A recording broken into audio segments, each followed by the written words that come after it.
ሰላም ጤና ይስጥልኝ አድማጭ ተመልካቾቻችን፣ ለዕለቱ የያዝናቸውን ዋና ዋና ጉዳዮች ማሰማት እንጀምራለን። አብራችሁን ቆዩ። የአሜሪካው ፕሬዝዳንት ዶናልድ ትራምፕ ለግብፅ አቻቸው አብዱል ፈታህ አልሲሲ የጻፉት ደብዳቤ ብዙ እያነጋገረ ነው። ከ5 ቀናት በፊት እንደ አውሮፓውያን አቆጣጠር ጃንዋሪ 16 ቀን 2026 በተላከው ደብዳቤ ትራምፕ ኢትዮጵያን በቀጥታ የሚመለከት አጀንዳ በሰፊው አንስተውበታል። በደብዳቤያቸው ግብፅ በጋዛ ሰላም እንዲሰፍን እስራኤልና ሐማስን በማደራደርና የሰላም ስምምነት እንዲፈረም በማድረግ የተጫወተችውን ሚና በማወደስ ሀተታቸውን የጀመሩት ትራምፕ አሜሪካ ከግብፅ ጋር ያላትን ወዳጅነት ጥልቅ ቦታ እንደሚሰጡት እንዲሁም የግብፅ ሰላምና ደህንነት እንደሚያስጨንቃቸው በግልጽ አስፍረዋል። በመቀጠል የአባይ ውሃ ክፍፍል ጥያቄን ለአንዴና ለመጨረሻ ጊዜ እንዲፈታ ኢትዮጵያን ከግብፅ ጋር በአሜሪካ በኩል ዳግም ለማደራደር ዝግጁ ነኝ በማለት ለግብፅ አቻቸው ገልጸዋል። ይህን ብቻም አይደለም፣ በአባይ ጉዳይ የግብፅን ፍላጎት እንደሚረዱና ፍላጎቷ እንዲሳካ እንደሚደግፉም ይጠቅሳሉ። እኔና አስተዳደሬ የአባይ ውሃ ለግብፅም ሆነ ለሕዝቧ ያለውን አስፈላጊነት በደንብ እንረዳለን። በዚህ የግብፅን የውሃ ፍላጎት የሚያረጋግጥ ውጤት እንድታገኙ ለመደገፍ ዝግጁ ነን። በተጨማሪ ድርድሩ የሱዳንም ሆነ የኢትዮጵያን የውሃ ፍላጎት በዘላቂነት የሚያረጋግጥ ድርድርም እንደሚሆን ተስፋ አድርጋለሁ። አሜሪካ ማንም ወገን የጎረቤቶችን ፍላጎት ጎድቶ በተናጠል የአባይን ውሃ ሊጠቀልል እንደማይገባ ታምናለች። አሜሪካ በምታመቻቸውና ጥብቅ ክትትል በሚደረግበት ብቁ የቴክኒክ ባለሙያዎችን በመመደብ ፍትሐዊና ግልጽ ድርድር በማድረግ በአባይ ተፋሰስ አገሮች መሃል ዘላቂ ስምምነት መፍጠር እንደሚቻል አምናለሁ።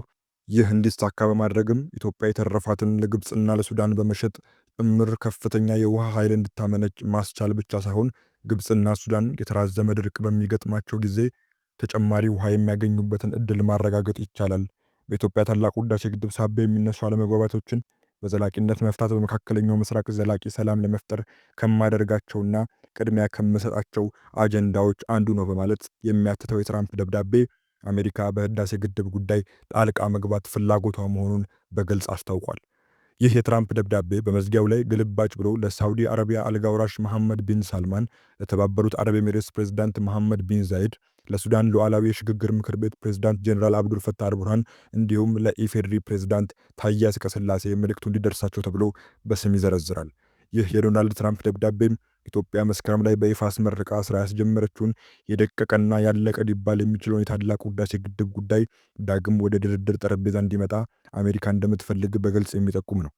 ደብዳቤው ኢትዮጵያን አጣብቂኝ ውስጥ ሊከቱ የሚችሉ ነጥቦችን አጭቆ የተላከ ብቻ ሳይሆን በድርድር ጥያቄ ስም አዲስ ቀጠናዊ ውጥረት ሊፈጥር የሚችል መሆኑን በሰፊው እየተነገረ ነው። ስለዚህ የትራምፕ ደብዳቤ ጉዳይ አስተያየታቸውን የተጠየቁት ከሪፖርተር ጋር ሰፊ ቃለ መጠይቅ ያደረጉት በቻታም ሃውስ ጥናት ተቋም የኢትዮጵያና የአፍሪካ ቀንድ ጉዳዮች የጥናት ባልደረባ ዶክተር አቤል አባተ ጉዳዩ እጅግ ጥንቃቄ የሚጠይቅ መሆኑን ይናገራሉ። ደብዳቤው ለአንድ ወገን የተላከ ነው፣ ነገር ግን ተያያዥነት የሌላቸውና የሌሎች ወገኖችን ጉዳዮች እጅ መንሻ አድርጎ የቀረበ ነው። በሶስተኝነት ደግሞ ገና ድርድሩ ሳይጀመር ወደ አንድ ወገን ያደላ ሀሳብ ይዞ የቀረበ ነው። የአባይ ውሃን ማንም ወገን ለብቻው መጠቀም የለበትም የሚል ሀሳብ የተሰነቀረበት ደብዳቤ ነው። በብዙ መንገድ ለኢትዮጵያ ይህ ደብዳቤ በስጋት የሚታይ ነው። የትራምፕ ደብዳቤ ኢትዮጵያን ምን አይነት ቅርቃር ውስጥ ሊከታት እንደሚችል የሚለው በጊዜ ሂደት የሚታይ ይሆናል። ከወዲሁ ግን ግብጾችና ሱዳኖች ትራምፕ ያደራድሩን የሚለውን ጥሪ መቀበላቸውን አሳውቀዋል። ነገ ወይም ተነገ ወዲያ ደግሞ ስዊዘርላንድ ዳቮስ በሚካሄደው የዓለም ኢኮኖሚ ፎረም ላይ የግብፅ ፕሬዝዳንት አልሲሲ ከትራምፕ ጋር እንደሚገናኙ ይጠበቃል። ብረትን እንደ ጋለ ነው መቀጥቀጥ እንደሚባለው አልሲሲ ጉዳዩን የበለጠ ለማጣደፍ ጉትጎታ ሊያደርጉ እንደሚችሉ ይገመታል በማለት ደብዳቤው በኢትዮጵያ ላይ ሊኖረው የሚችለውን አንደምታ አብራርተዋል። ትራምፕ በመጀመሪያ ስልጣን ዘመናቸው የታላቁ ህዳሴ ግድብ ጉዳይን ለማሸማገል የበቁት የግብፅና የኢትዮጵያ መሪዎች በሩሲያ ሶቺ ከተማ በሩሲያ አፍሪካ ጉባኤ እንደ አውሮፓውያን አቆጣጠር በ2019 ተገናኝተው አሜሪካና የዓለም ባንክ ባሉበት ለመደራደር ከተስማሙ በኋላ እንደነበር ይታወሳል። በጊዜው የአሜሪካ ግምጃ ቤት ወይም የገንዘብ ሚኒስቴር ኃላፊና የዓለም ባንክ መሪ ባሉበት የግብፅ የኢትዮጵያና የሱዳን ውሃ ሚኒስትሮች እንዲሁም የውጭ ጉዳይ ሚኒስትሮች በተወከሉበት ተከታታይ ንግግሮች መካሄዳቸው ይታወሳል። ይሁን እንጂ በመጨረሻ አሜሪካኖች አስገዳጅ የስምምነት ሰነድ አምጥተው ተፈራረሙ በማለታቸውና ሰነዱም የኢትዮጵያን ጥቅም የሚጎዳ ሆኖ በመገኘቱ ኢትዮጵያ ከድርድሩ ሂደት እንደወጣች የሚታወስ ነው። ይህን ተከትሎ ግን ፕሬዝዳንት ዶናልድ ትራምፕ አሜሪካ ለኢትዮጵያ የምትሰጠውን የገንዘብ ድጋፍ ማቋረጣቸውን ያሳወቁ ሲሆን ካልተስማማችሁ ግብጾች ግድቡን በቦምብ ያፈርሱታል የሚል አሉታዊ አስተያየት ሲሰጡ መደመጣቸው ኢትዮጵያን አስቆጥቶ ነበር። በ2023 በህዳሴ ግድቡ ላይ የሚደረገው የሶስትዮሽ ድርድር ድጋሚ የተጀመረ ቢሆንም ነገር ግን በ2024 ነሐሴ ያለ ስምምነት መበተኑ ይታወሳል። ዶክተር አቤል ስለዚሁ ሲያስረዱ ከትራምፕ የመጀመሪያው ዙር ስልጣን ዘመን ከተፈጠሩ አጋጣሚዎች ልምድ የምንወስድ ከሆነ በዚህ ደብዳቤ በህዳሴ ግድብ እንደ አዲስ ለአደራደር ብለው ካቀረቡት ጥያቄ በጎ ነገር እናገኛለን ብዬ አላስብም። በመጀመሪያው ዙር ስልጣን ዘመናቸው አስተዳደራቸው የማደራደር ሚና አግኝቶ ነበር። ነገር ግን በሂደቱ ወደ አንድ ወገን በተለይም ወደ ግብፅ ያደላ ነበር የሆነው። ሁኔታውንም በቅጡ ያልተገነዘበ ነበር። ኢትዮጵያ የትራምፕ አስተዳደር የሚያቀርበውን ሀሳብ ዝም ብላ እንድትቀበል ብቻ የሚያስገድድም ነበር።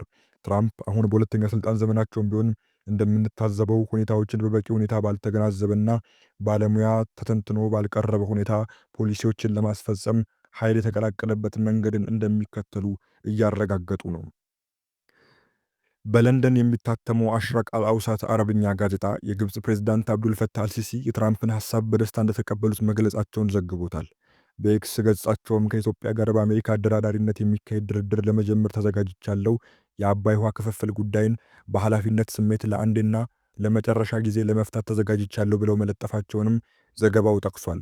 ጋዜጣው የሱዳን ሉዓላዊ ሽግግር ምክር ቤት ፕሬዝዳንት ጀኔራል አብዱል ፈታህ አልቡርሃንም ቢሆን የትራምፕን ጥሪ በጸጋ እንደተቀበሉት አመልክቷል። በስዊዘርላንድ ዳቮስ ከትናንት በስቲያ ሰኞ በተጀመረውና እስከ ዓርብ በሚቀጥለው የዓለም ኢኮኖሚ ፎረም ዓመታዊ የመሪዎች ጉባኤ አልሲሲ እንደሚገኙ የጠቆመው የዜና ምንጩ በዚህ አጋጣሚ ከፕሬዝዳንት ትራምፕ ጋር ተገናኝተው በአባይና በሌሎችም በቀጠናዊ አጀንዳዎች ላይ ይመክራሉ ተብሎ የተጠበቀ መሆኑንም ጋዜጣው አክሎ አስነብቧል። አልሲሲ ከፕሬዝዳንት ትራምፕ ጋር በዳቮስ ረቡዕ ለመገናኘት ቀጠሮ ይዘዋል መባሉን የግብፅ ዜና ምንጮች በሰፊው ሲዘግቡት ሰንብተዋል። የእስራኤል ፕሬዝዳንት ይስሐቅ ሄርዞግም በዚሁ ጉባኤ ከሚገኙት መሃል አንዱ መሆናቸው ተነግሯል። ከዚህ ቀደም በመጀመሪያ የሥልጣን ዘመናቸው የአብርሃም ስምምነት ብለው እስራኤልና አረቦችን እንደ አዲስ ለማቀራረብ በነደፉት የሰላም ዕቅድ መሠረት ፕሬዝዳንት ትራምፕ ለግብፅ ውለታ ለመክፈል አስበው በታላቁ ህዳሴ ግድብ ላይ ኢትዮጵያ አስገዳጅ ስምምነት እንድትፈርም ለማስገደድ መሞከራቸው በሰፊው ሲነገር ቆይቷል። ዘገባው የሪፖርተር ጋዜጣ ነው።